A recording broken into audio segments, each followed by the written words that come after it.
ठेकेदार चुप फुटे दो पंछी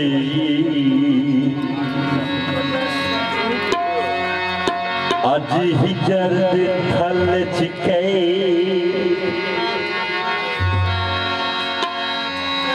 कोई जुर्म भी नहीं लड़ासियां दा किस्मत दे वल चिके जिवें जज्बे कम सिम सोहनी दे ते किसे जालिम छल चिके